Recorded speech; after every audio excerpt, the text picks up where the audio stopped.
Mesdames, Messieurs, bonsoir. Dira-t-on tout est accompli au soir du 6 décembre 2020, jour d'élection régionale, un moment historique que le Cameroun s'apprête à vivre après une si longue attente. L'État unitaire décentralisé, gravé dans la loi fondamentale, la Constitution du 18 janvier 1996, connaîtra ainsi une sorte d'apothéose avec la mise en place des conseils régionaux. En même temps que va s'ouvrir une ère nouvelle et presque révolutionnaire, le statut spécial des régions du Nord-Ouest et du Sud-Ouest, avec pour corollaire une réforme en profondeur de l'État. Personne ne peut en douter, après avoir longtemps louvoyé, le Cameroun est lancé à grande vitesse dans un processus irréversible d'approfondissement de la décentralisation, même si tout n'est pas réglé pour autant. C'est la trame de cette 49e édition de ces politiques. Mais je vous propose tout d'abord de découvrir l'affiche de cette émission.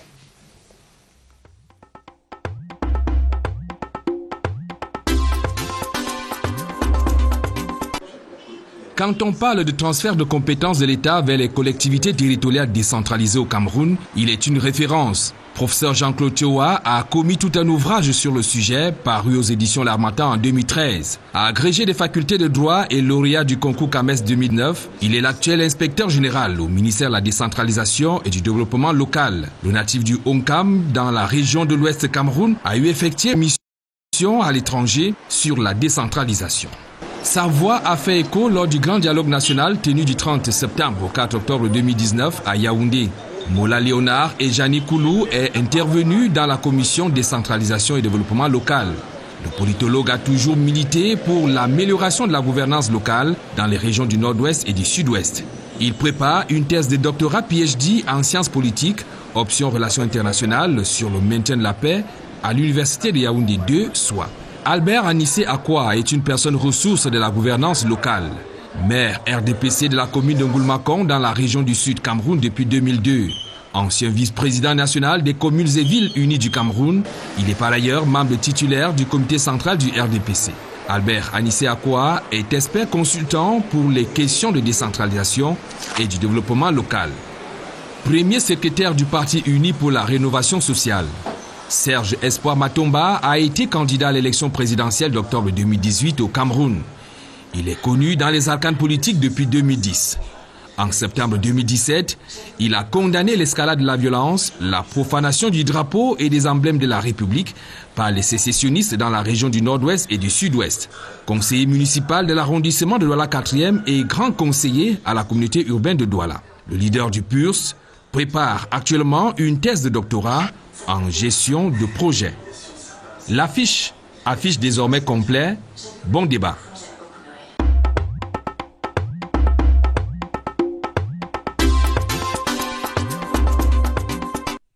Pour être plus précis, Étienne Pascal Azéguel, l'affiche affiche presque complet, puisque nous continuons d'attendre le maire Anissé Akwa, le maire de la commune de Ngoulmakong et vice-président sortant de l'Association des communes et villes unies du Cameroun, le maire Akwa qui en ce moment même en pleine joute électorale sur les hauteurs du Mont Konyada au Palais des Congrès, où se déroule en ce moment même l'élection pour la présidence nationale, où on attend toujours de savoir qui de Augustin Tamba ou de Aboubakar Abo ravira la confiance des maires à la suite du maire Émile Anzé. L'élection est donc en cours. On espère que le maire Anissé Akwa, aussitôt qu'il aura voté, pourra rallier directement ce studio 2 du centre de production de la CRTV en balade.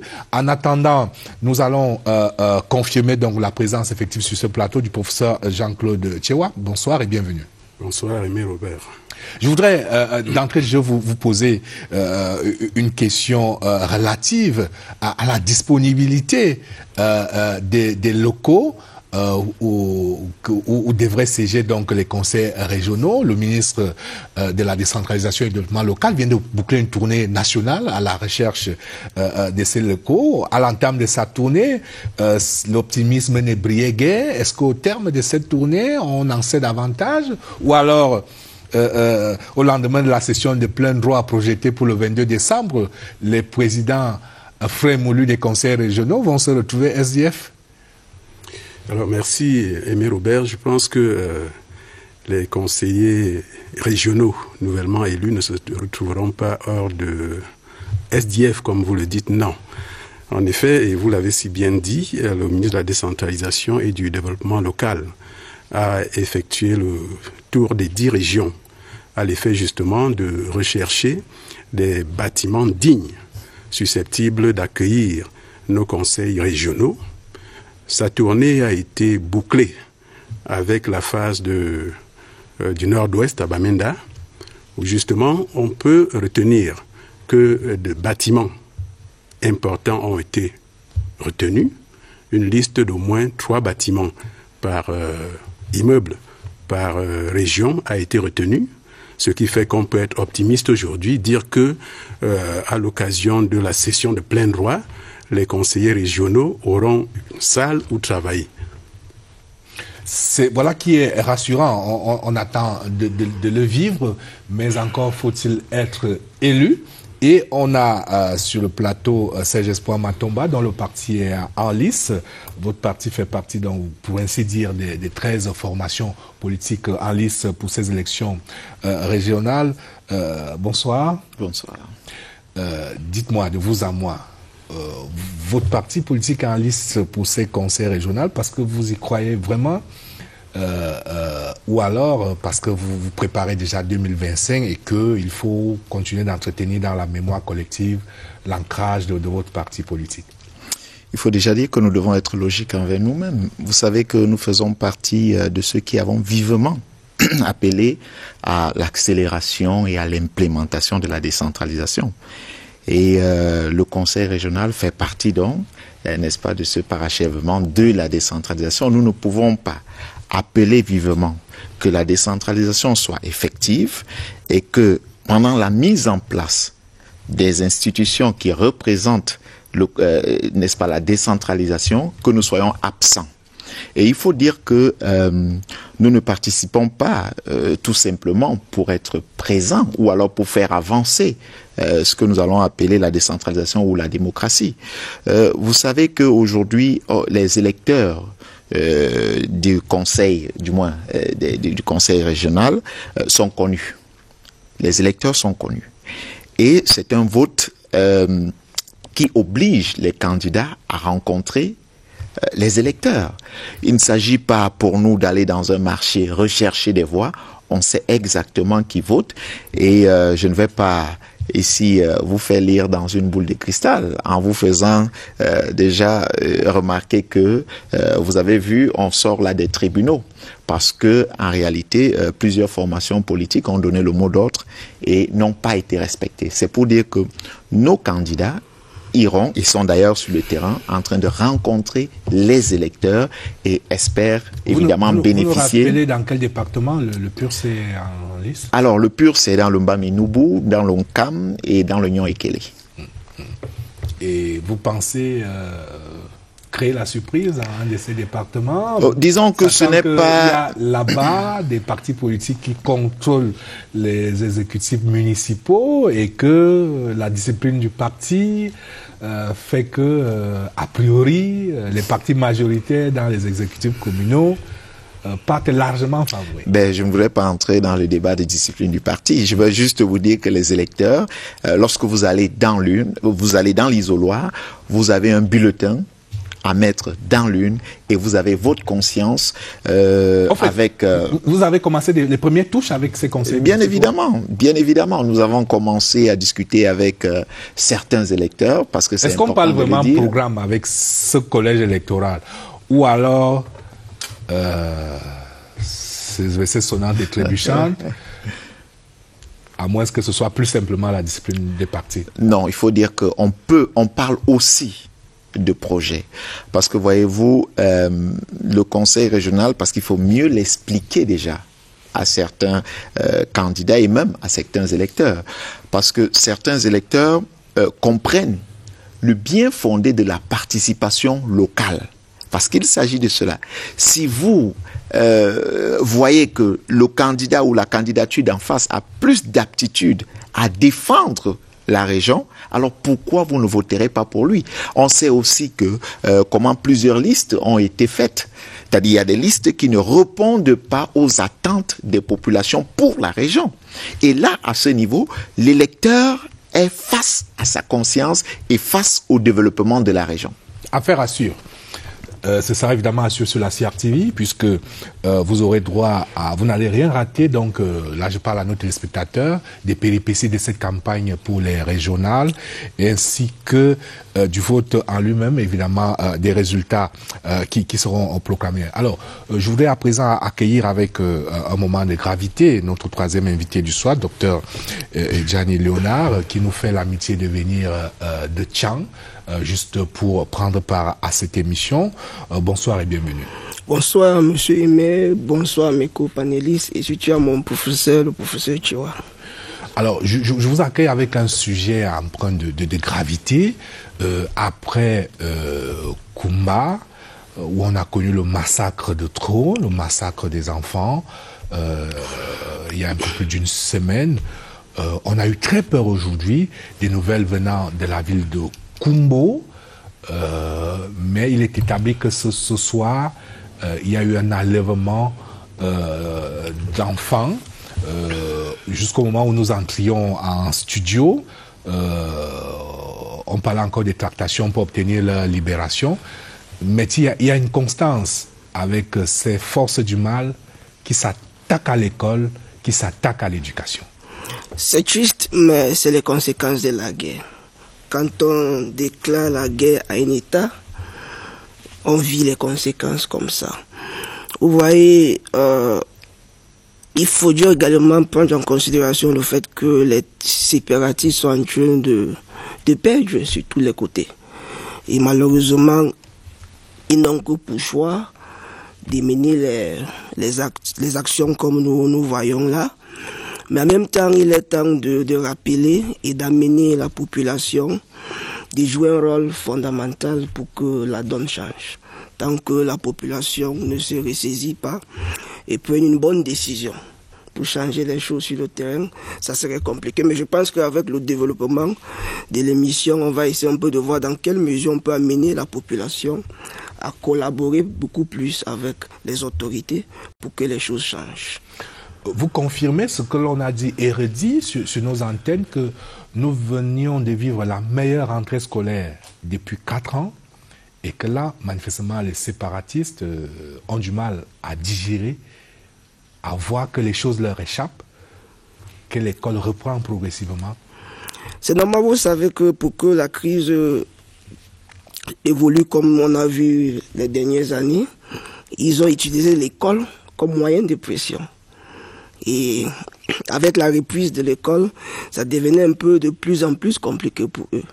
Et malheureusement, ils ont encore décidé d'utiliser les élèves ou l'école pour mettre pression sur l'État et pour montrer à la communauté internationale qu'ils existent encore. Pour que peut-être l'État va négocier avec eux. Mais c'est une très mauvaise stratégie parce que, pour dire vrai, on ne peut pas avoir une communauté internationale qui peut soutenir ceux qui sont en train de tuer les étudiants ou les élèves. L'école est un droit qui est reconnu.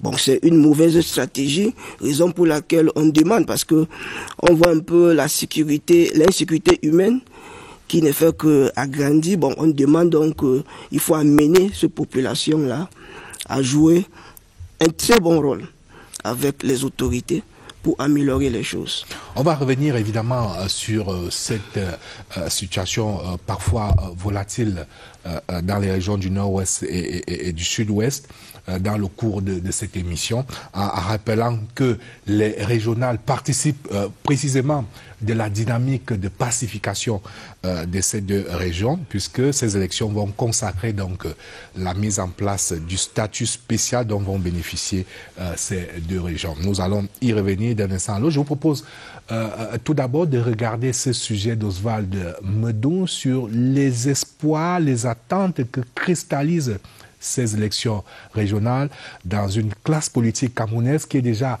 tendue vers cet objectif.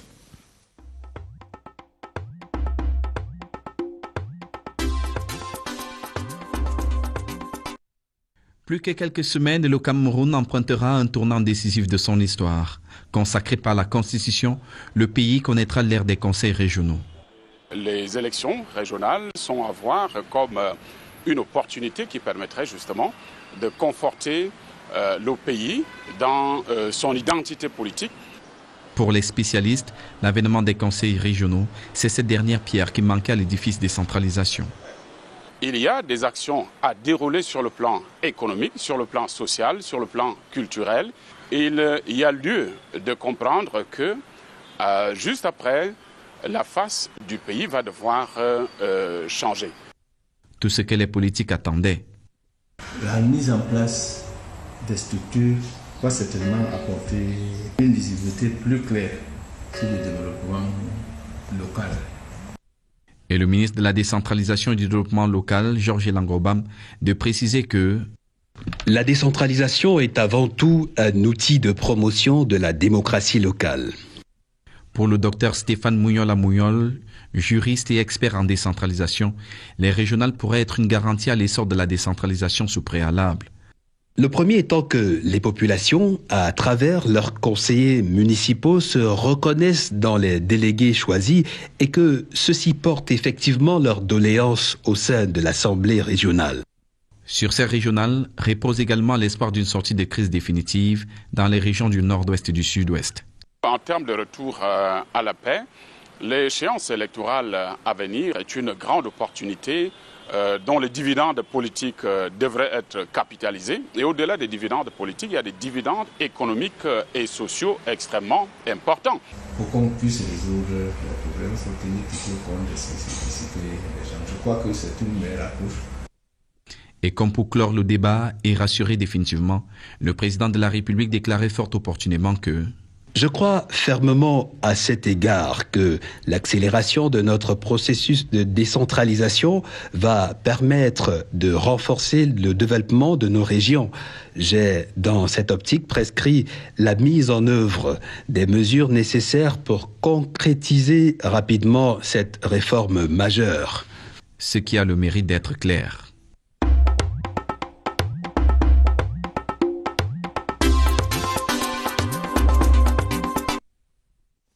Dans un peu plus de 2 semaines seulement, va s'ouvrir la campagne électorale pour ces régionales avec, je le rappelle, 2 collèges électoraux, avec 900 sièges conseillers régionaux à pourvoir, avec donc 2 collèges électoraux, les délégués des départements et les représentants du commandement traditionnel. Pour ce qui est des délégués des départements qui sont convoités par les partis politiques, je rappelle qu'il y a 13 partis politiques en liste, comme vous pouvez le voir en tableau. On va rappeler, il y a le RDPC, l'UNDP, l'UDC, l'UPC, le RNDD, le PURS, le PCRN, le FSNC, le PAL, le FDC, le RPD, le MLDC et le MDR, avec un super favori, évidemment, le RDPC, mais comme on l'a entendu à l'entame de l'émission, les autres partis politiques comme le PURS et d'autres n'entendent pas se laisser compter. On le verra bien. En attendant, messieurs, le Premier ministre qui présidait le 7 octobre dernier, le premier Conseil national de décentralisation de l'année, vous a demandé d'aller plus vite, plus loin. Notamment, le Premier ministre fait rare, tout au moins en termes d'officialisation, de publicisation des instructions du Premier ministre. Le Premier ministre a donné 8 jours aux membres du gouvernement qui sont concernés par les transferts de compétences aux régions pour transmettre à votre département ministériel les projets de textes y relatifs.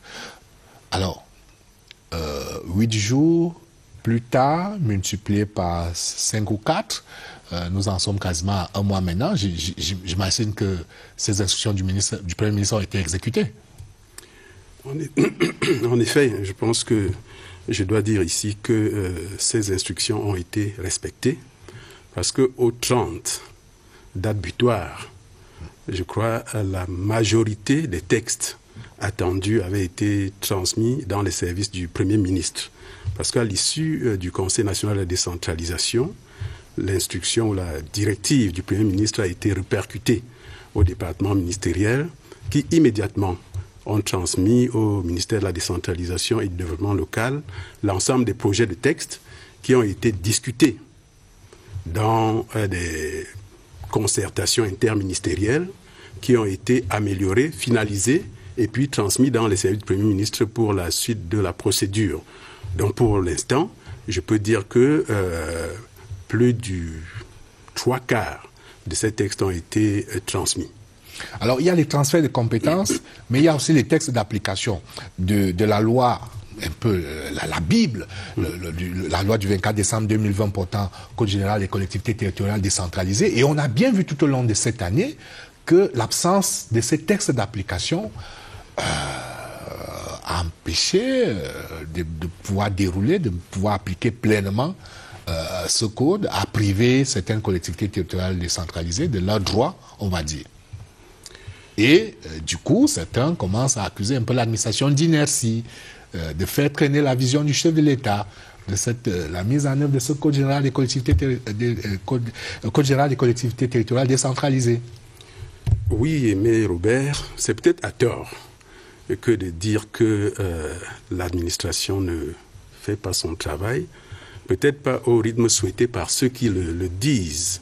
Vous avez raison de dire la majorité de ces textes concernent le transfert de compétences. Il y a eu un ensemble de compétences qui ont été transférées aux collectivités territoriales décentralisées, aux régions notamment, et qui attendent un décret et un cahier de charge, un arrêté portant cahier de charge. Pour ces textes, je le dis ici et je le confirme encore, pour ce qui concerne les compétences transférées, les textes ont été bouclés et transmis dans les services du Premier ministre. Et pour les autres textes, vous avez raison, il y a bien d'autres textes qui sont attendus. Pour cela, je vous prendrai simplement l'exemple d'une dizaine de textes attendus dans le domaine du financement. Ces textes ont fait l'examen encore hier au niveau du ministère des Finances d'un examen en interministérialité où ils ont été adoptés et seront certainement dans les jours qui suivent transmis dans les services du Premier ministre pour la suite de la procédure. Et retard, je ne pense pas en réalité, parce que les régions ne sont pas en place. Les régions seront mises en place à partir, disons, de la session de plein droit. Ah, mais la crainte, c'est que les retards qu'on a accumulés, qu'on a observés à tort ou à raison sur les communes, la crainte, c'est qu'on peut les observer sur les régions. Donc, on s'attendait peut-être à ce que tout le dispositif soit prêt, de sorte que les conseils régionaux puissent simplement dérouler une fois que les conseils régionaux seront mis en place. Il n'y a pas de crainte, parce que ce qui est supposé être un retard dans le cadre du transfert des compétences aux communes ne l'était pas véritablement. Bon, on ne va pas refaire ces débats. Avançons. Oui. Avançons. Donc, cap sur les régions. Sur les régions, je confirme, Aimé Robert, que l'ensemble des textes attendus seront prêts avant l'entrée en fonction des conseils régionaux. Ils ont été préparés, ils ont été transmis pour la suite de la procédure. Je vois ces espoirs Matomba faire l'amour. Oui, j'ai du mal à comprendre ce que dit le professeur quand j'ai souvenance que les régions ne devraient pas avoir place aujourd'hui, en 2020. Les régions existent depuis la modification constitutionnelle de 1996. Et il faut dire que les premiers tests qui sont arrivés, des tests d'application, étaient en 2004. Et là, on a attendu 8 ans pour avoir les premiers tests. Et là, on a attendu encore 15 ans pour avoir, n'est-ce pas, la nouvelle loi, le Code général de la décentralisation. Donc, quand j'entends le professeur dire que tout sera prêt, j'ai envie de dire qu'on met toujours la charrue avant les bœufs. J'ai toujours l'impression que l'élaboration des tests chez nous répond, n'est-ce pas, au caractère de l'élaboration des projets, la non-maturation des projets. C'est-à-dire, on n'est pas sûr d'aller jusqu'au bout, les projets ne sont pas matures, mais on avance quand même. Là, tout à l'heure, la question d'entrée m'a un peu fait sourire. Vous vous rendez compte qu'aujourd'hui, le ministre se déplace pour commencer à réfléchir, pour pencher la réflexion sur les locaux qui vont accueillir le conseil régional. C'est quand même grave. C'est-à-dire, on dit, on a une élection qui se tiendra le 6, mais on n'a pas encore les locaux. Là, on a certainement instruit les maires de trouver les locaux. Ils vont certainement trouver les locaux, mais on ne peut pas continuer dans cet amateurisme. Il faut à un moment donné qu'on se dise et qu'on pose les problèmes sur la table tels que les problèmes doivent être posés.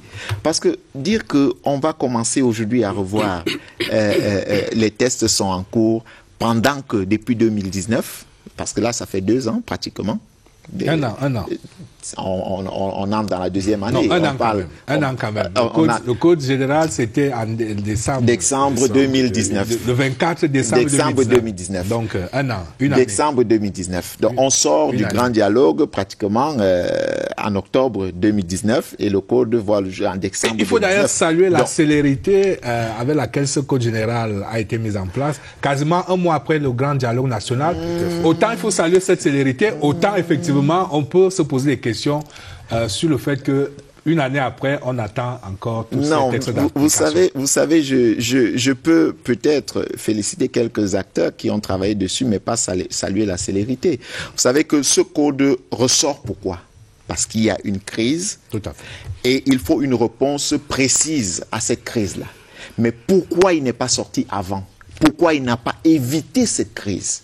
Il s'agit de cela. C'est pour cette raison que je suis reparti en 96, parce qu'il faut le dire, la modification constitutionnelle de 96 vient de la tripartite de 91. Après cette tripartite, on a donc la Constitution qui est modifiée, on a les premiers textes qui arrivent en 2004, 8 ans plus tard, et on a les prochains qui arrivent en 2019, 15 ans plus tard. Donc on ne peut pas parler ici de célérité. Ce qu'il faut dire, c'est que les régions doivent voir le jour, et ceci urgemment pour parachever, évidemment, le processus de la décentralisation. Et non seulement voir le jour, il faudrait qu'on se rassure que les compétences sont véritablement transférées. Oui, je voudrais reprendre la parole pour faire quelques petites précisions, notamment sur les dates qu'indique le président. 96, modification de la Constitution. Nous sommes d'accord avec vous. 2004, les premiers textes. En juillet. Rappelez-vous que nous sommes dans le cadre d'un processus. Vous comprenez bien le sens. En 2010, on a les premiers transferts de compétences aux communes. Mais on a parlé de ce semblant de lenteur. Parce que justement, entre-temps, qu'est-ce qu'on fait? On met en place les institutions chargées du suivi et de l'évaluation de ce processus. Là, on est en 2008. Et c'est pour cela que je disais que ce semblant de retard observé pour les communes ne le sera plus pour les régions parce que c'est... Dans tous les cas, vous n'aurez pas d'excuses. Hein. Je le sais. Je le sais. Vous n'aurez pas d'excuses. Je le sais parce que justement, ces structures interministérielles sont en place désormais et sont à pied d'œuvre. L'ensemble des textes dont je parle ont été examinés dans le cadre de ces commissions interministérielles et seront validés et transmis à qui de droit pour sanction. Alors, on va voir en tableau juste quelques compétences transférées aux communes. C'est un large spectre de compétences qui est consacré par le Code général des collectivités territoriales décentralisées, qui doit donc être transféré aux communes. On va, comme cela, énumérer quelques-unes dans le champ de l'action économique. Par exemple, la promotion des petites et moyennes entreprises, la promotion du tourisme, dans le champ de la planification et l'aménagement du territoire, l'élaboration et l'exécution des plans régionaux de développement, la réhabilitation et l'entretien des routes départementales et régionales, dans le champ du développement sanitaire, la création, l'équipement, la gestion et l'entretien des formations sanitaires de la région, le recrutement et la gestion du personnel infirmier et paramédical des hôpitaux régionaux. Dans le champ du développement éducatif, la création, la gestion, l'entretien, la maintenance des lycées et collèges de la région, le recrutement et la gestion du personnel enseignant et d'appoint des 10 établissements. Dans le champ de la culture et de la promotion des langues, la promotion de la presse parlée et écrite à langue nationale, j'en oublie. En tout cas, c'est un large champ de compétences à transférer aux régions. Je n'en ai énuméré que quelques-unes en termes de compétences, d'où la grande attente sur les textes qui doivent accompagner ce processus.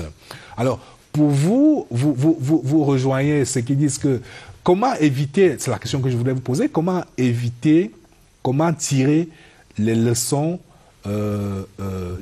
apprises du processus au niveau des communes pour qu'au niveau des régions, on aille plus vite, plus sûrement, plus confortablement?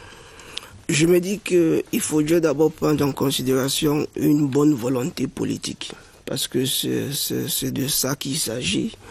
Si vous prenez la Constitution dans son article 55, alinéa 2, vous allez vous rendre compte que les domaines que vous avez énumérés là sont énormes. Et ces domaines aujourd'hui sont gérés par l'État central. Et quelque part, c'est un peu compliqué d'enlever certains pouvoirs de l'État central pour amener dans les régions. Bon, il faut une bonne politique qui doit répondre à la réalité sociopolitique dont nous vivons aujourd'hui. Si vous prenez par exemple le cas du nord-ouest et du sud-ouest, vous allez vous rendre compte que quelque part, la volonté de vouloir participer à son propre développement peut expliquer la crise dont nous vivons aujourd'hui. Bon, c'est très important que les acteurs politiques prennent cela au sérieux. De l'autre côté, les institutions de suivi doivent être véritablement opérationnelles. Ça, c'est très important. Tant qu'il n'y a pas ça, c'est un peu très compliqué de voir des régions fonctionner normalement. Et même ces régions-là, parce qu'il faut transférer ces compétences, mais il faut une bonne ressource humaine. Oui, on va reparler de cela, nous devons déjà prendre cela en considération. On va revenir sur... Il ne suffit pas de transférer, mais est-ce qu'on a déjà assuré cela? On va revenir sur l'enjeu de la ressource humaine, mais parlons déjà des ressources financières.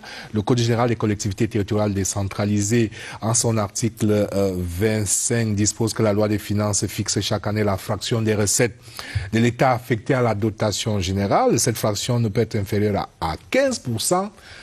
C'est un véritable... c'était bien plus qu'un cadeau de Noël lorsque ce code général a été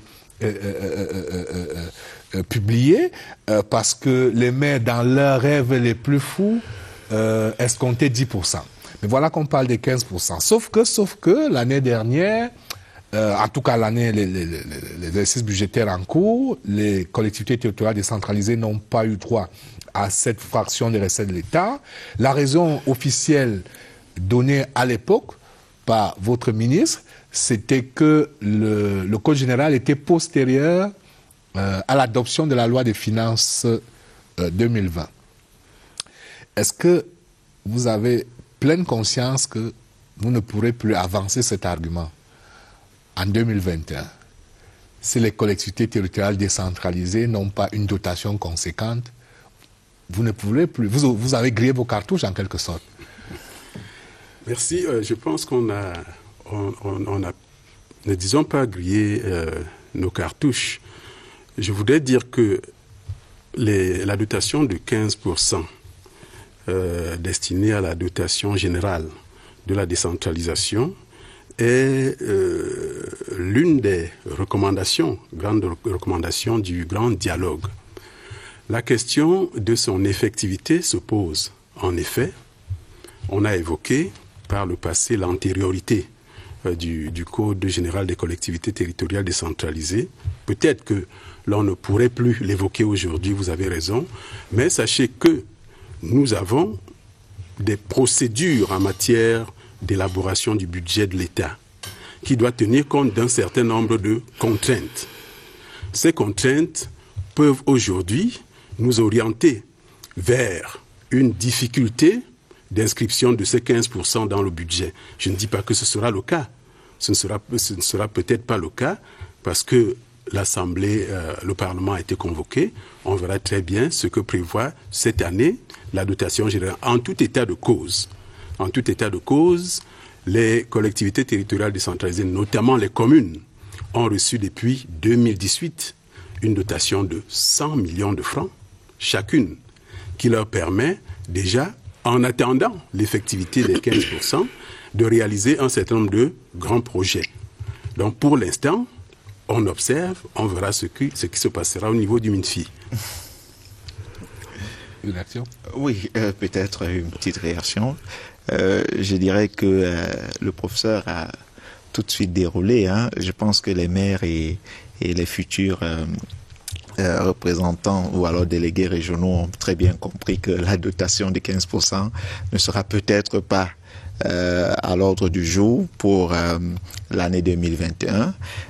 Mais il faut surtout, je vais peut-être apporter un élément pour dire que la dotation de 15%, c'est les 15% des recettes du budget. C'est pas 15% du budget, parce que plusieurs personnes ont entendu 15% et ont tout de suite mis les 15% dans le budget, la dotation complète du budget. Et pourtant, c'est les 15% des recettes du budget. Bon, je ne pourrais justifier ces chiffres avancés, mais je sais qu'au grand dialogue, nous avons recommandé qu'il y ait une dotation spéciale pour les communes. Mais alors, à partir du moment où le projet de texte, qui devrait être une loi plus tard, est bien travaillé, bien pensé, on ne saurait anticiper sur quelque chose qu'on ne pourra pas faire. Parce que là, c'est prendre, n'est-ce pas, un compromis qu'on ne parvient pas à assumer et qui créera un nouveau problème. C'est un peu comme les compétences à transférer. On transfère les compétences. Vous voyez un peu, je vais prendre une image pour illustrer cela. Vous êtes chez vous à la maison. Votre fils est là et puis vous lui donnez la facture de l'électricité. Vous lui dites, va payer la facture d'électricité sans lui donner de l'argent. Vous voyez qu'il ne pourra pas payer la facture d'électricité. Donc ici, il est important que la dotation financière puisse accompagner le transfert de compétences. Sinon, les collectivités territoriales décentralisées ne pourront pas se mouvoir.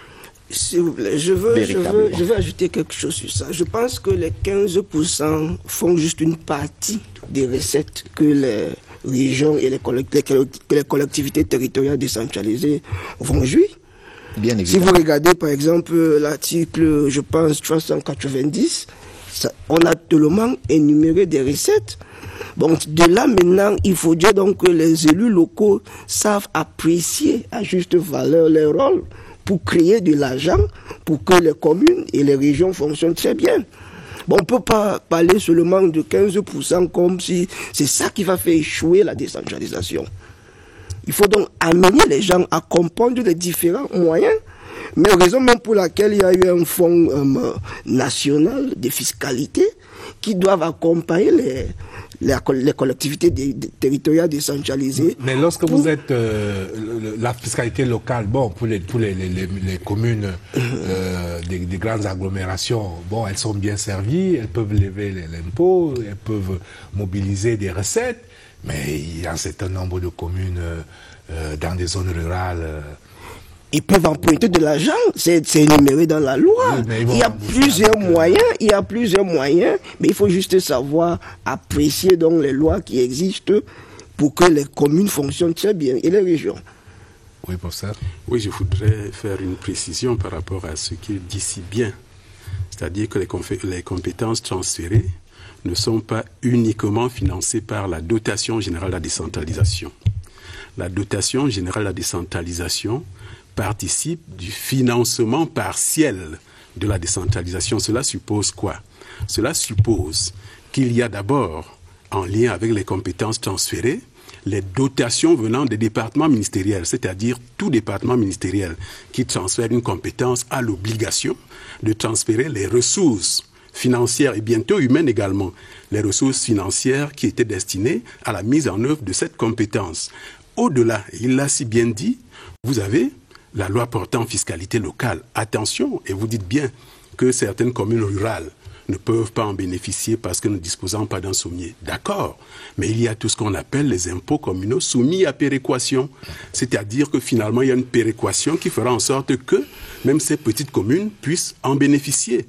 Donc le financement ne se limite pas essentiellement à la DGD, la DGD n'étant qu'un financement partiel. C'est ce que dit la loi, c'est ce que dit le Code général des collectivités territoriales décentralisées. Élection régionale le 6 décembre et tous les regards vont se porter vers les régions du nord-ouest et du sud-ouest qui, à la suite de ce processus électoral, vont vivre un fait majeur, la mise en place effective du statut spécial. Je vous propose, avant d'en parler, d'écouter une élite de la région du Nord-Ouest, le ministre Focalistus Gentry, qui est une élite de la région du Nord-Ouest et plus précisément du département du Nongamantoum. Il nous parle notamment du bon exemple du département du Nongamantoum qui a réussi à créer une ceinture qui a résisté donc à toutes les tentations. Ils ont résisté là-bas aux séparatistes, ils ont résisté au Gostan, ils ont résisté aux fermetures des écoles. La vie suit son cours là-bas depuis toujours. Et c'est un exemple à suivre. Le ministre Focalistus nous parle également de l'attente que cristallise ces élections régionales à venir. C'est l'éclairage du soir dans ces politiques.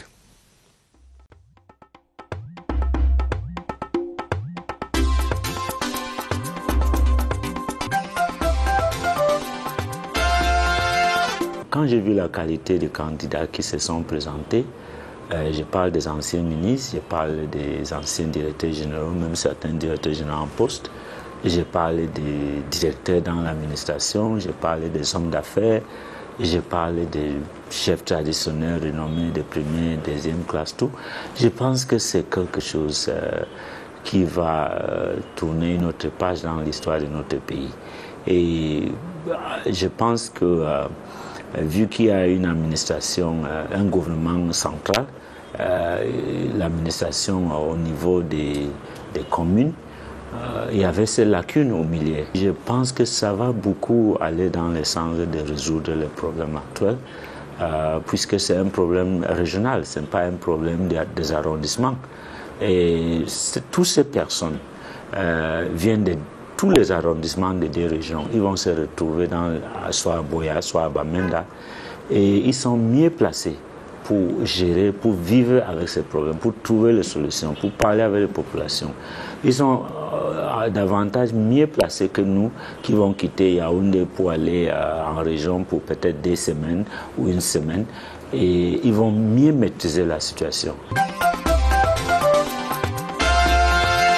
Le contenu est assez dense et beaucoup de gens dans la sagesse doivent exploiter cette statut spécial. Avec 8 postes exécutifs au niveau des régions, c'est un gouvernement régional et ils peuvent regarder dans les choses des infrastructures, de santé et toutes ces choses. Et le House of Chiefs va regarder les choses qu'ils ont voulu depuis. Je sais à Yaoundé, mais c'est arrivé à leur niveau. Je pense que beaucoup de gens doivent regarder les contenus et voir que le président a tenu à ses promesses pour que notre héritage colonial soit enraciné dans la vie quotidienne des Camerounais. Et pour moi, c'est quelque chose qui est vraiment appréciable. Et je veux faire appel à tout le monde de donner une chance. Je peux vous assurer qu'il y a les ressortissants d'autres départements qui fréquentent chez nous. Ils ont trouvé la paix, ils font leurs activités économiques et les enfants fréquentent. Nous, je pense qu'on avait bien averti les populations. Heureusement qu'ils nous ont écoutés. Comme élite, on les a dit, veut ou veut pas, d'ici quelques temps, l'école doit être en place. Ceux qui ont perdu 4 ans, je pense qu'ils sont en train de regretter. Parce que l'exemple de Nongamantoum, c'est l'école, c'est quelque chose qui n'est pas négociable. L'école va toujours être là. Et je pense que les enfants de Kambé, Missaja en particulier, ont gagné 4 ans. Ils n'ont pas eu une interruption dans leur vie académique. Donc, aussi sur le plan économique, nous on a dit non et non au ghost town, au vide-mode. Nous on n'a pas ce phénomène. L'activité économique, tous les lundis, à Kambé, à Missaja et maintenant dans les autres arrondissements, c'est 7 ressortissants de ce département qui gagnent. parce que beaucoup de personnes des autres départements ont trouvé les Dongamanto comme un endroit où ils peuvent réaliser leurs rêves économiques.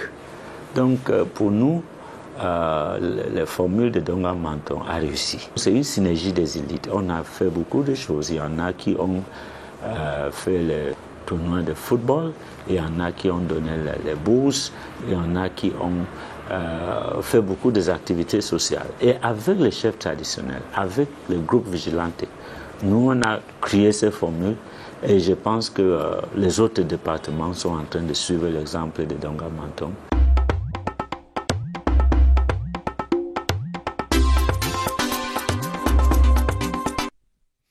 Alors, docteur, un mot quand même avant de parler plus globalement du statut spécial, des perspectives du statut spécial, un mot sur le bon exemple du Ndongamantoum.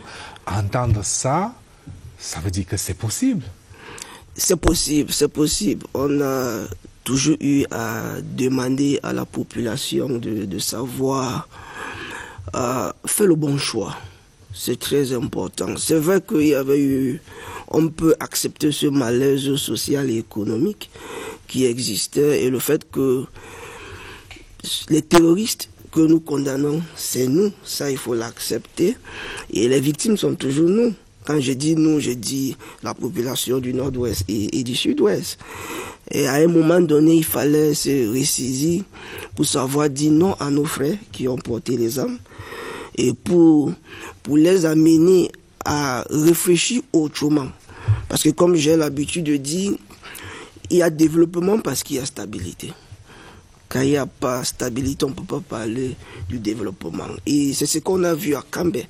Parce que les gens ont compris que oui, c'est vrai qu'ils avaient des problèmes, mais ils ne pouvaient pas résoudre les problèmes en portant les armes contre l'État.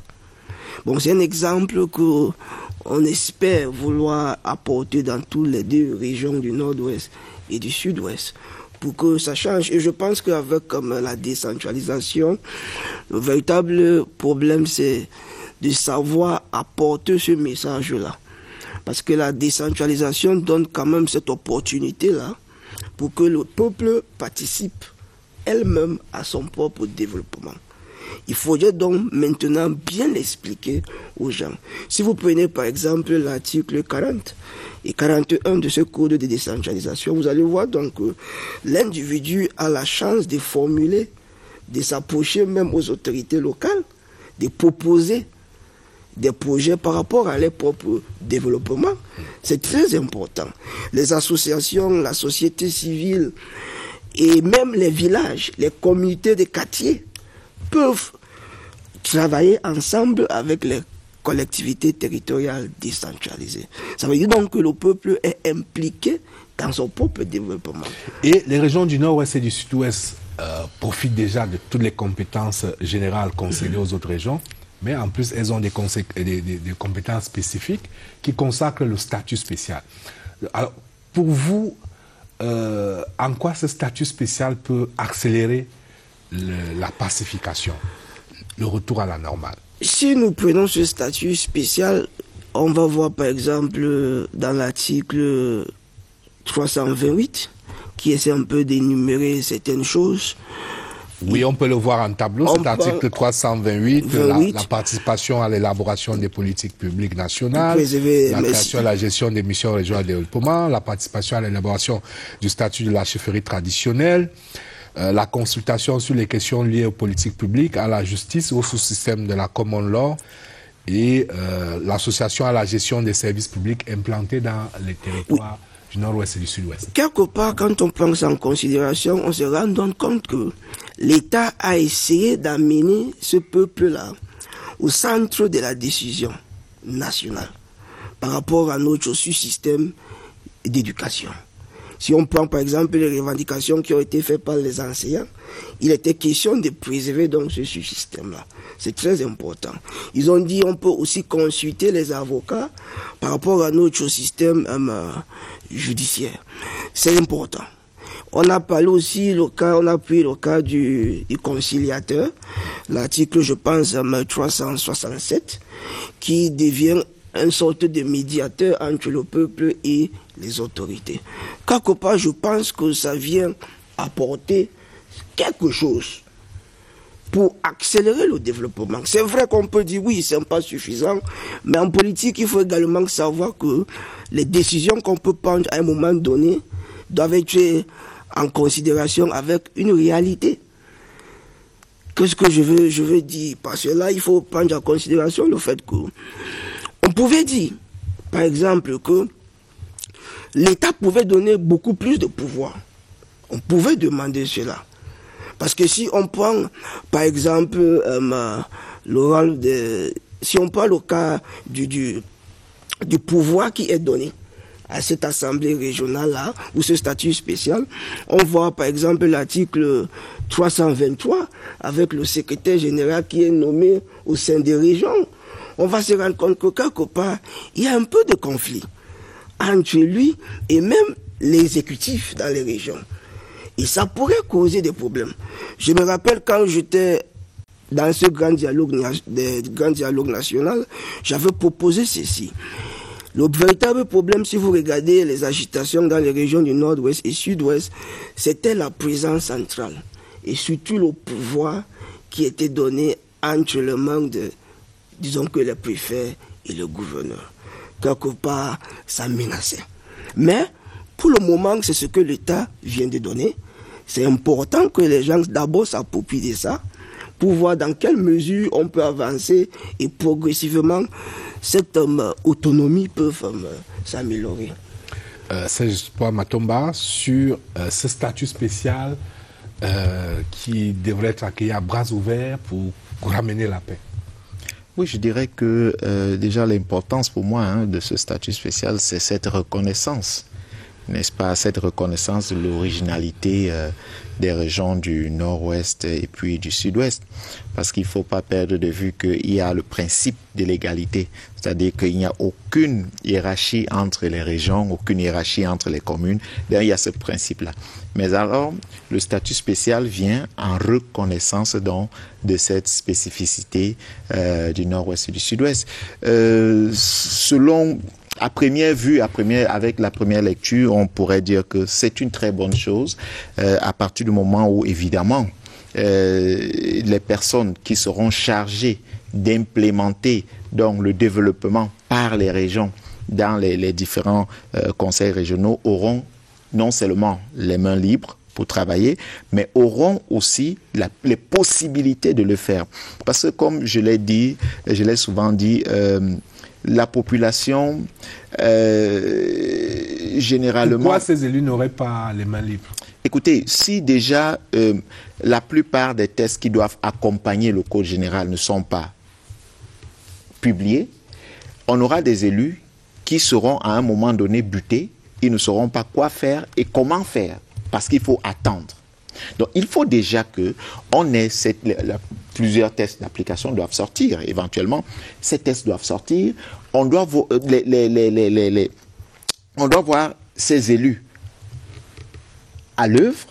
On doit pouvoir transférer, je reviens encore là-dessus, les moyens qui accompagnent, n'est-ce pas, le travail de ces derniers, parce que n'oubliez pas qu'il y a probablement un conflit qui risque de naître tout de suite après la mise en place des régions, surtout pour des grandes agglomérations, les villes où vous avez les communautés urbaines et autres, parce qu'il pourrait avoir, là encore, conflit entre les mairies, les communautés urbaines et les régions. Le président du conseil régional? Et le président du conseil, dans certains aspects, c'est important de le dire. D'où la nécessité donc d'avoir aussitôt et rapidement, d'où la nécessité d'avoir aussitôt et rapidement des textes qui vont donc permettre à ces derniers de travailler de la meilleure des façons sans qu'il y ait... Oui, répondez rapidement sur ce point. Est-ce qu'il y a des risques de chevauchement entre les compétences dévolues aux communes, les compétences dévolues aux régions? La réponse c'est non. Non, il n'y a pas de risque de chevauchement en réalité, parce que la loi, le code général, a très nettement fait la distinction entre les compétences qui sont celles des communes d'abord et les compétences qui sont celles des régions. Maintenant, la communauté urbaine intervient dans le cadre des compétences qui ont été transférés aux communes. Parce que la communauté urbaine est une intercommunalité. Ce sont des communes qui se mettent ensemble et auxquelles on a attribué des compétences spécifiques. Donc en réalité, il ne saurait y avoir de chevauchement entre les compétences de la région et celles de la communauté urbaine. Non. Alors, je reviens, Zabou, sur l'Assemblée régionale, qui, on va le rappeler, va comprendre dans 2 chambres, avec la House of Divisional Representatives et la House of Chiefs. On va voir là comment une espèce de retour au parlementarisme qu'a connu cette partie du Cameroun. En termes de charges, j'imagine que ça charrie beaucoup de nostalgie et ça doit certainement pouvoir résoudre quand même des problèmes, hein, cette vie parlementaire. Oui, il faut accepter, comme je disais tantôt, que the House of Chiefs and the House of Representatives ensemble, ils vont travailler pour gérer des projets de développement local. C'est très important. Ils vont essayer un peu, par exemple, si on prend en considération le système anglophone, les secondary schools ou les écoles secondaires, ils vont essayer un peu ils peuvent apporter quelque chose. Mais le véritable, il faudrait aussi prendre en considération la formation des enseignants. Parce que vous savez qu'avec les enseignants, ils avaient parlé de ça. Parce que, bon, préserver, c'est une bonne chose. Mais là, comme je disais, je me dis, l'État pouvait encore aller plus loin. Créer, par exemple, un conseil national de l'éducation, où les 2 systèmes pouvaient d'abord siéger, et peut-être avec le temps, on pouvait trouver un système unique pour le Cameroun, peut-être. Il faut dire que c'est juste un élément. La House of Chiefs n'a qu'un pouvoir d'avis conforme. The House of Chiefs, en principe, n'a pas vraiment de fonction. Oui, ça, il faut le reconnaître. C'est pour cette raison que je dis là, ils ont juste un pouvoir d'avis conforme. Oui. Voilà. Merci. Oui, de consultation. Oui, pour ça. Oui, je voudrais faire une précision par rapport à la question que vous posez sur l'importance du parlementarisme. Parce que le parlementarisme participe de l'amélioration de la qualité de la délibération.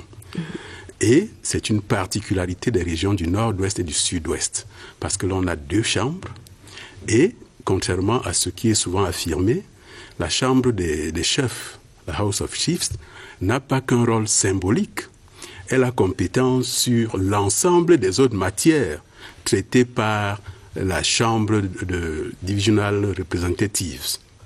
La compétence là-dessus. Mais simplement, et vous avez raison, elle a avis conforme sur certaines questions, notamment celles relatives au statut de la chefferie traditionnelle.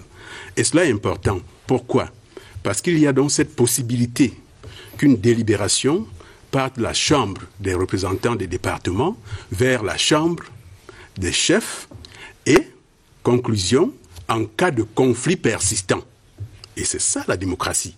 En cas de conflit persistant, la chambre des représentants des départements l'emporte. Voyez, il y a au-delà de tout ça, M. Robert Aimé, la question de l'impeachment, qui est une particularité de ces 2 régions, qui participe justement de la reddition des comptes. C'est-à-dire que l'exécutif ne sera pas... Non, ses comptes seront examinés. Il pourra être mis en cause par les 2 chambres réunies. Et il s'agit là aussi d'un domaine pour lequel un texte était attendu. Ce texte est prêt. Merci beaucoup. On savoure là à l'avance. On va peut-être vivre quelque chose d'animé là-bas politiquement. On va peut-être vivre des joutes, on va peut-être vivre vraiment une vie parlementaire à l'échelle régionale. Oui, c'est vrai que ça serait un peu animé, ça il faut l'accepter. Ça serait animé, mais comme je disais, j'ai un problème à apprécier le pouvoir véritablement. Parce que si vous prenez en considération l'article 61 ou la question de préserver ses spécificités, est-ce qu'ils auront vraiment ce pouvoir de décider? Alors, l'article 328 consacre que il participe à l'élaboration des politiques publiques nationales relatives au sous-système éducatif anglophone. Donc, et sous-système juridique, ils peuvent être consultés. Oui. Je pense l'alinéa 2 de cet article. Oui, ils peuvent être consultés, effectivement. Vous comprenez ça? Ça pose... Mais on n'imagine pas, suivant la trajectoire de cette crise, que le politique puisse prendre encore aujourd'hui des décisions qui contrarient, qui heurtent, comment dirais-je, le corps social. Vous savez, région du Nord-Ouest et du Sud-Ouest. Les politiques publiques sont beaucoup plus conformes quand ceux qui sont affectés définissent ce politique-là. C'est important de noter cela. Mais est-ce qu'on n'est pas aussi là dans un malentendu? Parce que, parce que là, ils veulent légiférer. Alors que c'est un malentendu en réalité. Oui. C'est un malentendu parce que la politique publique de l'éducation n'a jamais été transférée aux régions. C'est une compétence qui reste au niveau de l'État. Mais compte tenu des spécificités de ces deux régions, l'État a choisi de les associer dans la définition de ces politiques. Voyez? Donc en réalité, la House of Chiefs. Non. La House of Divisional. L'Assemblée régionale. L'Assemblée régionale avec ses deux chambres n'a pas le pouvoir de légiférer. Il ne faut pas qu'on fasse ce glissement. Il n'est pas bon ce glissement. Oui. Parce que cette compétence reste dans le giron de l'État. Sinon on tombe dans la sécession. Hein. Tout à fait. C'est pour ça qu'il faut faire attention. C'est pour ça qu'il faut faire attention. Il n'y a pas de parlement dans un pays avec le pouvoir de légiférer. Tout à fait. Mais on est dans la politique de la progressivité. Il y a pas on ne peut pas avoir deux autorités dans un même État, c'est normal, mais l'État pouvait mieux associer. C'est de ça qu'il s'agit. Pouvait mieux associer les deux sous-systèmes. Certainement. Est-ce qu'il ne faut pas attendre de voir, de jouir déjà de ces innovations, d'en tirer le maximum et certainement donc de voir les améliorations possibles. C'est vrai qu'on peut attendre, mais en tant que politologue, on a une autre perspective d'analyser certaines choses. Oui, alors je voudrais maintenant vous interroger sur, de manière globale, qu'on ne fasse peut-être pas seulement une fixation sur cette assemblée régionale qui est une grande innovation, de manière globale, sur le déroulé de la crise aujourd'hui. Si je vous pose la question, quel est l'épicentre aujourd'hui? Quelle est aujourd'hui la région où on a plus de soucis à se faire? Parce qu'on a quand même le sentiment qu'il y a une nette amélioration dans les deux régions, mais entre le sud-ouest et le nord-ouest, au jour d'aujourd'hui, quelle est la région qui doit le plus nous empêcher de dormir? Étant entendu que les deux nous empêchent de dormir comme Camerounais, mais... C'est vrai que si on prend les deux régions, d'abord le nord-ouest, je pense que chauffe un peu beaucoup plus que le sud-ouest. Comment est-ce que ça peut s'expliquer anthropologiquement, sociologiquement ou historiquement? Ça peut s'expliquer. Vous savez, Bourdon parle un peu du climat et culture. Ça influence le comportement des uns et autres. C'est très important et quelque part, quand les gens, si vous prenez, si on enlève le Cambé, vous allez vous rendre compte que même en 90, si je ne me trompe pas, quand on a commencé le multipartisme au Cameroun, on a vu au nord-ouest c'était un peu différent. Quelque part, climat et culture peuvent expliquer certaines choses. Du côté du sud-ouest, c'est un peu différent. Je vais vous donner quelques peut-être indices, vous allez vérifier. Si vous partez, vous voyez les gens qu'on a beaucoup plus libérés ou arrêtés, ils viennent de quelque part. Vous avez la réponse? Si vous venez, vous allez vous rendre compte, par exemple, que la plupart des gars qui ont été arrêtés, même dans la crise, viennent du nord-ouest. Ou ceux qui ont été libérés. Ça, c'est un indice que vous pouvez vérifier. Vous comprenez un peu la logique. Quelque part, ça essaye un peu de... Je ne sais pas comment je pourrais mettre ça, mais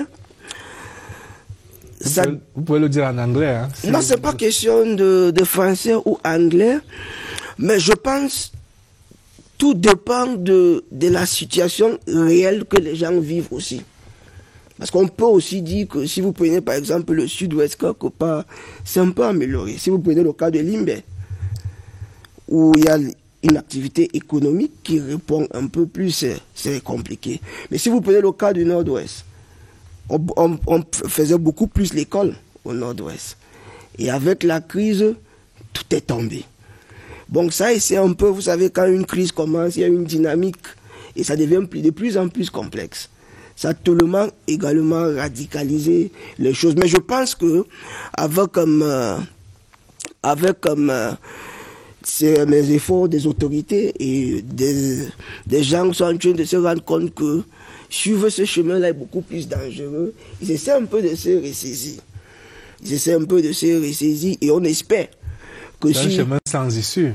Oui, un chemin sans issue. Et on espère donc que la population peut être encore beaucoup plus utile. Parce que le plus souvent, c'est difficile de trahir son frère. C'est très difficile. Mais comme je disais tantôt avec la descente... Parce qu'on les connaît. Oui, on les connaît, c'est les gens avec qui nous vivons.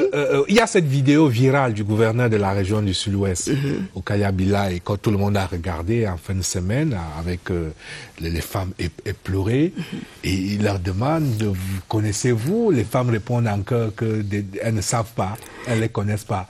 Oui, on se connaît, l'ennemi ne vient pas de loin. Et il faut également... Ce sont nos cousins, ce sont nos frères, ce sont...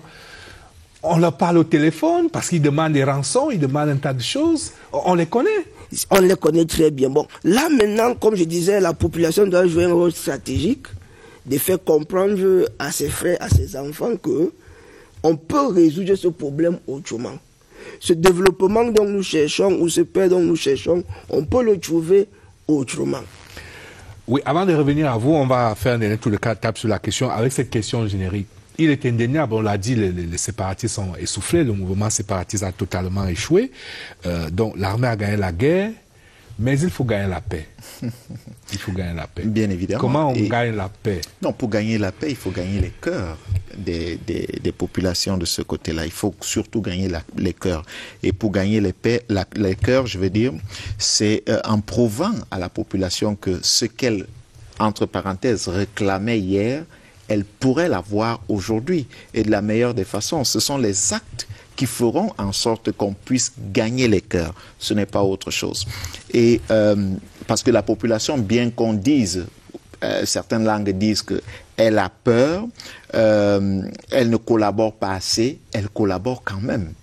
Parce que s'il faut dire après 4 ans, je pense que une grande partie de cette population qui croyait que cette guerre n'allait pas durer 6 mois, a fini par comprendre qu'elle risque de durer des années si elle continue, n'est-ce pas, à se renfermer. Et elle a commencé à coopérer. Mais alors, il faut démontrer et prouver à cette population-là qu'elle n'a pas tort de coopérer et qu'elle est véritablement intégrée. C'est d'ailleurs pour cette logique que quand on parle de ce statut spécial, j'aime toujours dire, attendons de voir non seulement ce qui sera mis à l'intérieur, mais comment est-ce que l'implémentation ira aussitôt. Parce que si on commence même à observer la petite lenteur qu'il va depuis l'adoption de la loi jusqu'à ce jour, jusqu'à la mise en place, n'est-ce pas, du conseil régional, on peut se dire que voilà, on peut se questionner, peut se poser les questions sur la véritable volonté de l'implémentation de la décentralisation. Mais je crois que ici, il faut gagner les cœurs de ces populations-là. Et dès qu'on gagne les cœurs, on aura gagné, n'est-ce pas, la construction du pays. Merci, Aimé Robert. Je pense que la guerre contre les sécessionnistes a été gagnée. Elle a été gagnée. Et aujourd'hui, la question qui se pose, c'est celle du grand banditisme en réalité. Parce qu'aujourd'hui, la revendication n'est plus celle-là.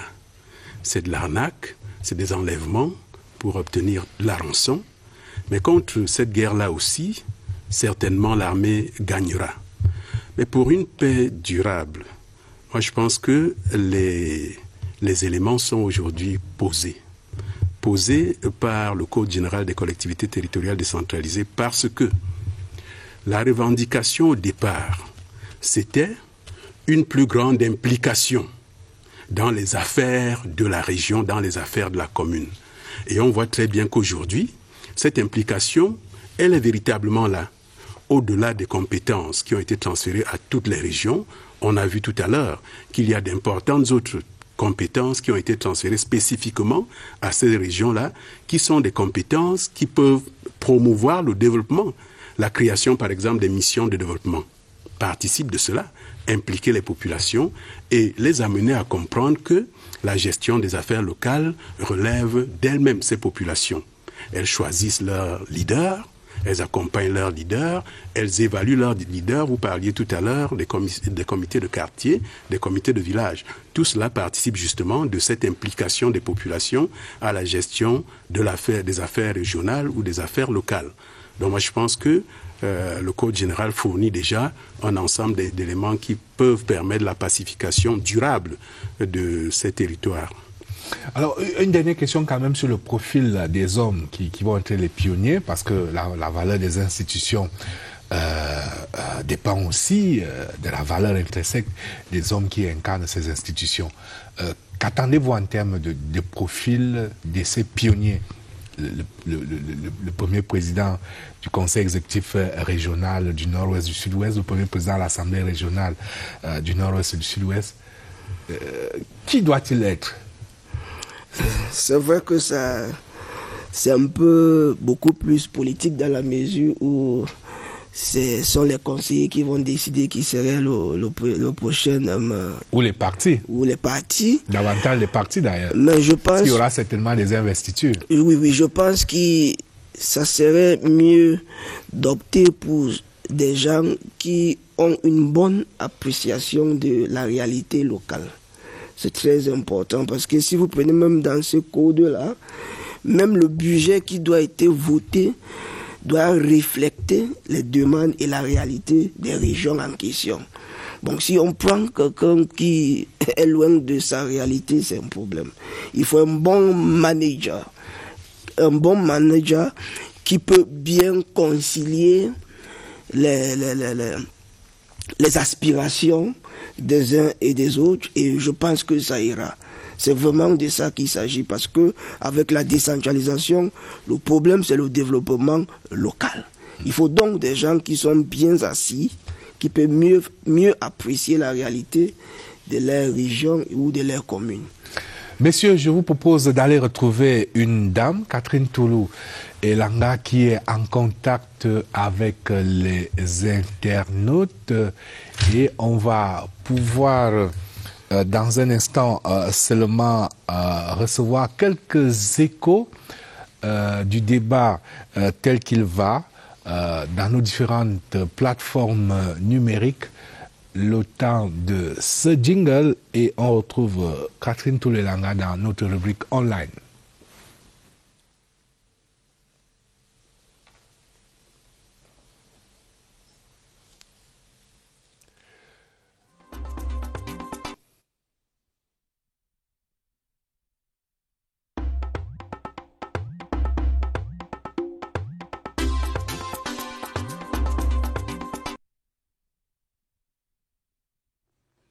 Elle est connectée. Bonsoir Catherine Toulou Elanga. Alors, il y a certainement beaucoup de réactions sur nos plateformes numériques. Bonsoir Aimé Robert Bina, bonsoir à tous les invités, tous les téléspectateurs. Évidemment, comme vous pouvez l'imaginer, beaucoup de réactions parce que tout ce qui concerne la décentralisation intéresse évidemment les Camerounais en ce moment. Alors, on va commencer par le tout premier commentaire. Il est de Sidouane Mba qui nous dit: assurément, les élections régionales constituent un vrai tournant dans la décentralisation et le développement local. Reste aux politiques de sortir de certaines réticences en vue d'une application effective. Selon Vincent Guidjol, seuls les enjeux au développement local devront animer tout le gotha politique et administratif. La décentralisation est un ancrage démocratique et c'est même un poste très avancé de la démocratie. Dans la même lancée, cette autre réaction, certes, l'architecture politico-administrative et institutionnelle prendra véritablement corps avec les régionales. Cependant, soyons objectifs, la décentralisation dans son effectivité et sa concrétisation dépend énormément d'une volonté politique. Et puis nous terminons par cette réaction de Bertin Ignace. Pour sa part, il est très pessimiste car il affirme que le Code général des collectivités territoriales décentralisées doit être revu parce qu'il renferme beaucoup d'imperfections. Promulgué que déjà il est dépassé pour lui, monsieur le secrétaire général. Mais Robert, il y a une dernière réaction, pardon. Oui. Alors c'est une réaction de Minouche Ngobi-Soron. Elle dit « Sans accompagnement, les collectivités territoriales décentralisées ne pourront pas se mouvoir normalement. » Quelques questions également. Oui, on va revenir à vous, Catherine. Il y a certainement des questions. Oui, des questions. Voilà, avant de prendre ces questions, je voudrais quand même permettre à l'inspecteur général de réagir, de répondre à cet téléspectateur qui pense que votre code que vous célébrez tant, il est dépassé avant même d'être né. Oui, je ne sais pas si ce téléspectateur a véritablement lu le Code général des collectivités territoriales décentralisées. Parce que notre Code général est avant-gardiste. Je mets à défi le téléspectateur de rassembler les textes africains sur la décentralisation et de les comparer, y compris même, j'irai plus loin, de comparer notre texte avec le texte français. Vous verrez très bien que nous sommes sur certains points très avant-gardistes. La DGD qui semble poser problème, nous l'avons consacrée, d'autres ne l'ont pas fait. Nous sommes allés à 15%. C'est vrai que sa mise en œuvre pourrait être discutable, d'accord, mais nous sommes allés très loin. Prenons le statut spécial. Vous verrez que nous sommes allés très loin. Si vous prenez le statut de la Corse ou de la Nouvelle-Calédonie, comparé à notre statut spécial, vous verrez que nous sommes allés très très loin. Donc je pense que le téléspectateur n'a pas véritablement lu notre Code général des collectivités territoriales décentralisées. Et je suis toujours surpris lorsqu'on évoque le manque de volonté politique. Je me demande de quelle volonté politique s'agit-il. Je parle devant un homme politique. Peut-être doit-on parler du manque de volonté ministérielle? Non, mais il faut dire qu'entre la volonté politique la plus avisée a pris position. Il faut dire peut-être que le problème c'est le manque de volonté ministérielle. Il faut dire qu'entre la vision et l'implémentation, il y a toujours un gap. Et c'est pour cette raison qu'on parle de volonté politique. Parce que lorsque vous allez observer ceux qui sont chargés d'appliquer ce qui est les textes, vous voyez le comportement que ces derniers ont, où vous dites que quand même, soit ils n'entrent pas dans la vision, soit ils ont tout simplement décidé de faire selon leur volonté. Il s'agit de cela parce que lorsqu'on a une loi et qu'on a même un décret d'application et autres, et qu'on ne puisse pas vérifier sur le terrain ce qui est fait, là on peut questionner la volonté de celui qui a même eu la vision, parce qu'il est supposé et chargé de suivre, vérifier si effectivement on est en train d'entrer dans ce qui a été pensé. Là, il ne s'agit pas de la volonté politique, il s'agit de l'opérationnalisation qui peut poser problème, parce que la volonté a été manifestée et consacrée dans le Code général. La volonté est manifestée, je suis d'accord. Mais lorsqu'elle est manifestée, elle doit s'implémenter. Et si elle n'est pas implémentée, celui qui a eu cette vision ou alors cette volonté devrait pouvoir se rassurer que on fait ce qu'il a été demandé. Alors on prend quelques questions avec Catherine Touloulou.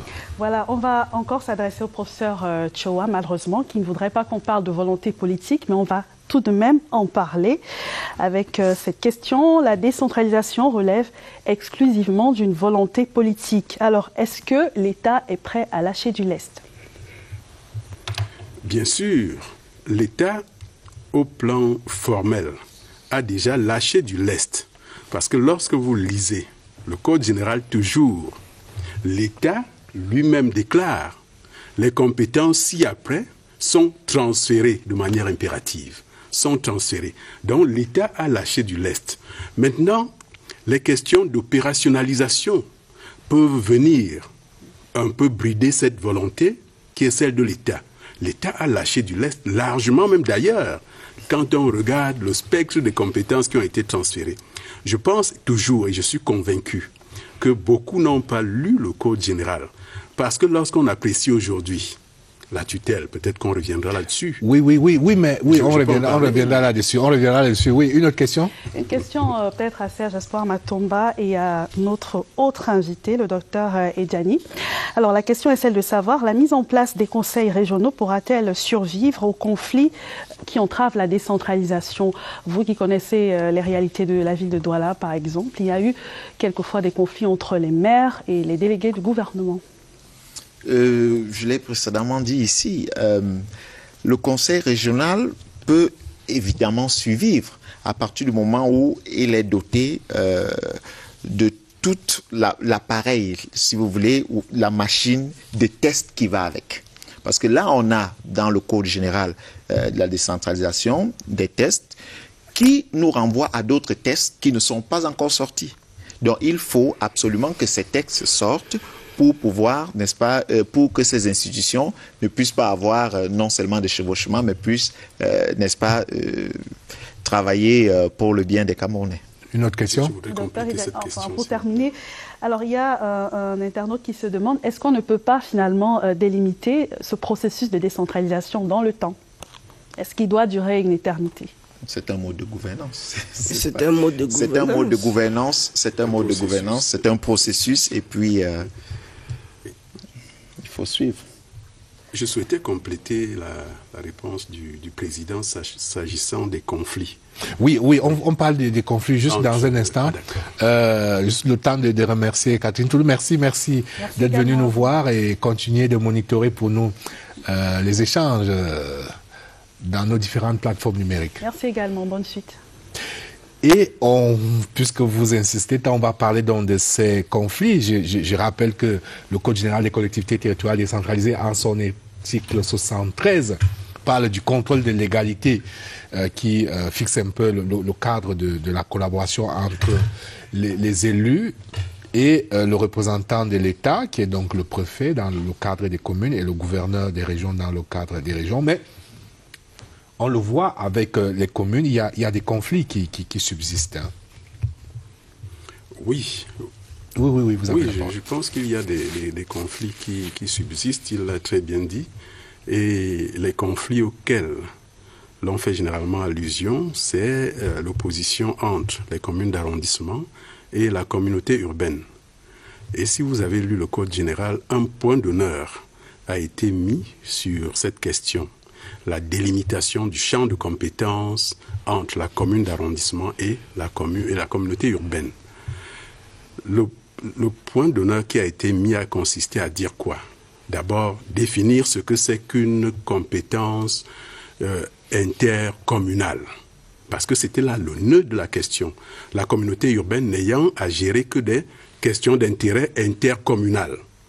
Et le Code a pris le soin de leur dire voilà ce que c'est que une compétence qui entre dans le cadre de l'intercommunalité.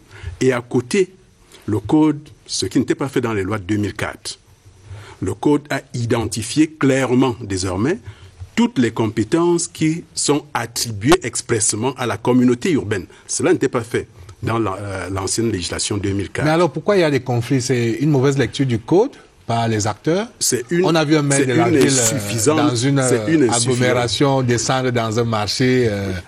Oui, c'est une insuffisante lecture, une insuffisante appropriation du Code général. Et c'est pour cela que vous verrez que depuis quelques semaines, il y a des sessions de formation tant à Yaoundé qu'à Douala. Je pense que vous avez participé à cela. Et la question au cœur, c'était de savoir quelles sont les compétences des communes d'arrondissement, quelles sont celles de la communauté urbaine. La réponse, elle est toute simple et la loi a tranché. Les compétences de la communauté urbaine sont des compétences d'attribution. Le législateur a dit, voilà vos compétences. En dehors de ça, vous ne faites rien d'autre. La compétence de principe revenant aux communes d'arrondissement. Donc on ne verra plus un maire de la ville descendre sur le terrain, vouloir remettre le maire de la ville a une compétence sur l'ensemble du territoire de la ville. Mais je vais dire, aller remettre de l'ordre dans une commune d'arrondissement, Cela est possible toutes les fois qu'il s'agit d'une compétence qui lui a été transférée par le législateur. Non, je vais dire, si vous me permettez, M. Robert, qu'il y aura toujours conflit, parce que la loi le Code général a des insuffisances. Et vous allez voir qu'il y a toujours, dans les attributions, quelquefois, on a double emploi. C'est-à-dire, on donne une compétence à la mairie d'arrondissement, la même compétence revient à la commune, à la communauté de la ville, la communauté urbaine. Et c'est un problème parce que c'est ce qui amène justement les maires d'arrondissement à être en conflit avec les maires des communautés urbaines. Et là encore, le législateur a prévu qu'en cas de conflit, le juge administratif, évidemment. Donc ça veut dire que les conflits peuvent survenir. Donc c'est pour dire que le législateur il y aura des hommes, il y aura des conflits. Le juge administratif peut régler les conflits. Mais je crois que ce n'est pas ce type de conflit qui préoccupe davantage les maires. Ce qui les préoccupe davantage, c'est la relation avec la tutelle, avec les préfets et les gouverneurs. Oui. Et je pense qu'on doit vraiment prendre cela en considération. Et si nous rentrons dans ce code-là, vous voyez l'article 76, et vous allez vous rendre compte que les autorités locales doivent soumettre les projets pour que le représentant de l'État signe. Et si vous prenez l'article 77, 4, paragraphe 4, là-bas, vous allez vous rendre compte que le représentant de l'État a le pouvoir de suspendre l'action d'une autorité locale. Même quand le juge administratif ne s'est pas encore prononcé. Bon, quelque part, c'est un peu difficile. C'est vrai que dans l'article 80, on demande qu'un intéressé peut porter plainte devant un juge administratif. Mais je pense, c'était ça le véritable problème. Je vais prendre par exemple le cas de FACO, que je connais très bien. Vous voyez que quand vous donnez certains pouvoirs aux représentants de l'État, ça crée des problèmes. Si vous avez une idée sur les problèmes fonciers à FACO, vous allez comprendre de quoi je parle. C'est tellement problématique. Donc je me dis, il faudrait vraiment revoir ce pouvoir-là. Je ne peux pas être un maire, ou c'est pas une autorité locale. Il faut d'abord passer par l'État pour que l'État approuve ton projet pour que ça soit implémenté. Alors, Mazma, l'émission est en train de courir. Je voudrais quand même que nous parlions aussi de la problématique de la fonction publique locale. Vous ramassez, hein, vous répondez à ces pouvoirs que l'on considère encore comme si l'État avait récupéré d'une main ce qu'il donne dans l'autre, ce pouvoir de la tutelle, mais également la problématique de la fonction publique locale, qu'on continue de l'attendre. Elle est consacrée par l'article 22 du Code. Qu'est-ce que la loi du 24 décembre 2019? L'État met en place une fonction publique locale dont le statut est fixé par décret présidentiel. Merci. Je voudrais d'abord revenir sur la tutelle très rapidement, très rapidement, même si l'on considère que c'est le cœur, en réalité, de tout ce qui est souvent dit sur le processus de décentralisation chez nous. Je voudrais dire que l'horloge de certains est restée arrêtée à 74 par rapport à la tutelle. Non, la tutelle a considérablement évolué dans le Code général des collectivités territoriales décentralisées. C'est-à-dire l'essentiel des actes pris par les collectivités territoriales décentralisées sont simplement transmis à l'autorité de tutelle.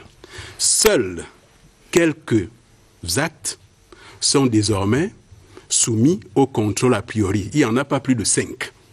C'est les budgets, c'est les emprunts, c'est la coopération internationale, qui sont des questions fondamentales pour lesquelles le représentant de l'État a encore ce pouvoir d'apprécier a priori.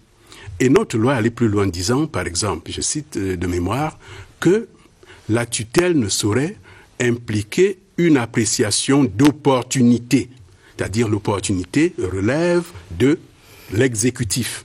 Et donc, il y a la transmission qui concerne tous les actes et le contrôle a priori ne concernant que quelques matières qui sont limitativement énumérées. Il n'y en a pas plus de 5 matières. C'est dire que la tutelle a été suffisamment allégée dans le cadre du Code général des collectivités territoriales. Mais dans la pratique, monsieur l'inspecteur général, ce n'est pas vraiment ce que l'on vit. On voit, dans la pratique, c'est encore, trop présente. C'est encore la question de l'appropriation. Mais on aura l'occasion de revenir sur ce débat. Si tous les acteurs s'appropriaient ce code, je pense qu'on aurait une décentralisation qui serait mise en œuvre. Mais sauf que les autorités administratives ont presque toujours raison dans la pratique. Donc à chaque fois qu'il y a le conflit, il y a aujourd'hui, y compris vous-même au ministère de l'administration territoriale de la décentralisation, il y a aujourd'hui le juge de la décentralisation et du développement local. Vous avez tendance à vous ranger du côté de l'autorité administrative. Et le docteur l'a dit, il y a aujourd'hui le juge administratif qui est là, qui est le véritable censeur. C'est-à-dire que lorsque l'autorité de tutelle a pris un acte contraire, il est loisible au maire d'attaquer cet acte. Et on a bien vu que même avant... Est-ce que vous envisagez une session de formation destinée aux autorités administratives, puisque vous êtes en train de former les maires? Oui, il faudrait peut-être y penser aussi. Il y a un programme de formation qui concerne aussi les autorités administratives, les autorités qui exercent la tutelle sur les communes. C'est prévu un atelier pour eux. Pour qu'elles s'imprègnent véritablement de ce nouveau monde et du nouveau dispositif. Cela est prévu. Pour changer un certain nombre de pratiques et de réflexes. Tout à fait, mais cela est prévu dans les prochaines formations. Parce que peut-être le problème, c'est que le chef de terre n'est plus vraiment chef de terre.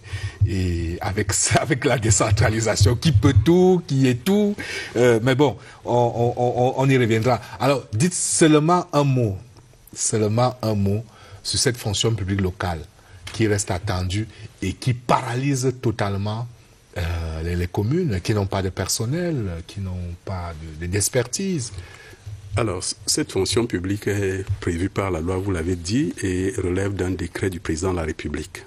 Là également, le décret, il est prêt, il est transmis aux instances supérieures pour finalisation. Mais cela ne plombe pas véritablement le fonctionnement des communes aujourd'hui. Il est clair que la question de la ressource humaine se pose depuis bien longtemps. Mais rappelons-nous aussi que le chef de l'État a créé il y a quelques mois, en mars dernier, 2 mars 2020, la NASLA, National School of Local Administration, qui est là justement pour la formation de tout ce personnel, en prélude justement à la mise en place de cette fonction publique locale. Donc, mais un expert m'a dit que les produits de la NASLA seront opérationnels dans 2-3 ans. Mais en attendant, qu'est-ce qu'on fait? Il faut parler au plus pressé.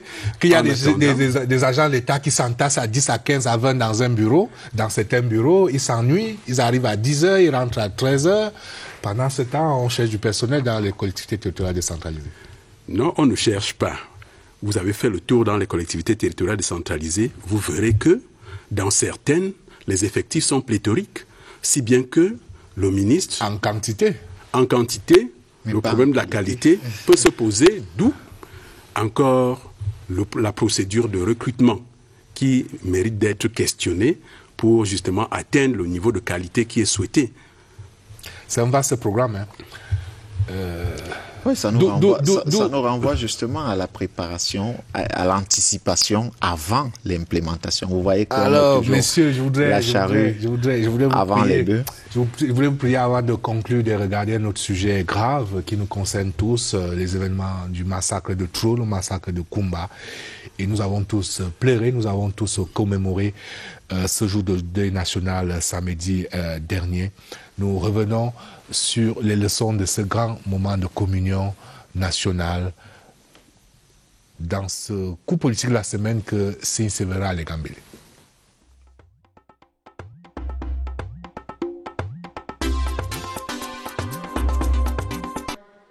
Le samedi 31 octobre 2020 reste dans l'histoire du Cameroun un jour particulier, marqué par l'hommage de la nation aux 7 enfants morts dans l'attaque d'une école primaire par des hommes armés le 24 octobre dernier à Kumba, dans la région du Sud-Ouest.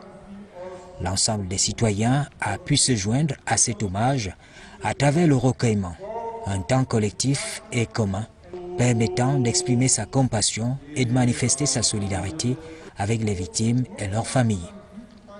Ici et là, il y a eu des offices religieux. La minute de silence en signe de l'union de la nation face à l'atteinte qu'elle a subie.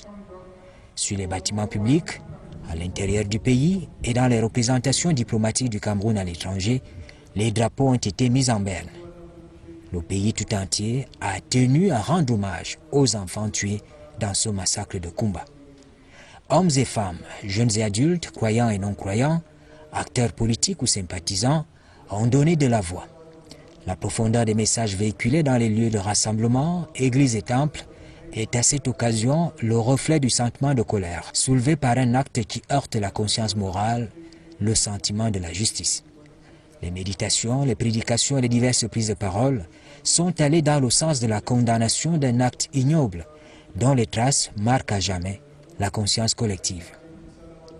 Passé l'émotion vivement exprimée à l'occasion du deuil national d'un jour, décrété par le président Paul Biya, il va falloir manifester en plus, peut-être plus bruyamment, la convergence d'opinion dans la réprobation de ceux qui sèment la division.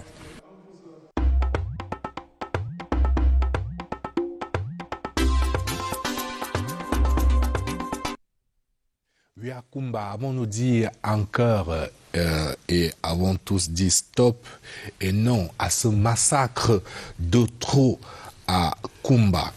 Nous avons fait le tour de l'horloge une fois et demie. Avant de conclure, je voudrais vous proposer deux ouvrages en guise de lecture. Il y a tout d'abord cet ouvrage sur la crise anglophone au Cameroun, publié chez l'Harmattan par Bobda Pierre Kamé, où l'auteur nous rend compte du déroulement de la phase actuelle de la crise depuis son commencement au mois d'octobre 2016, avec ses hauts et ses bas, et les différentes stratégies à la fois coopératives et répressives pour résoudre cette crise dans les régions du Nord-Ouest et du Sud-Ouest. Et puis il y a ce deuxième ouvrage, la décentralisation et les objectifs du développement durable au Cameroun.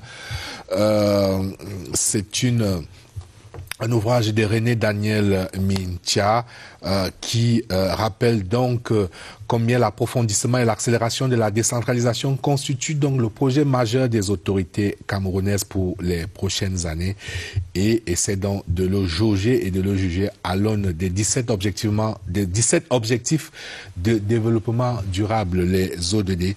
Et c'est un ouvrage à lire pour approfondir donc votre connaissance de ce sujet. Messieurs, il ne me reste plus qu'à vous remercier d'être venus à cette édition de C'est politique.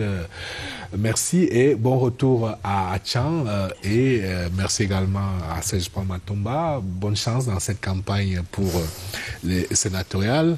Merci au professeur Tchewa. Je vous souhaite beaucoup d'énergie et d'allant pour que l'administration camerounaise accompagne pleinement ce processus avec la volonté politique claire et réaffirmée du président de la République, Paul Biya. Merci à toutes nos équipes techniques et rédactionnelles.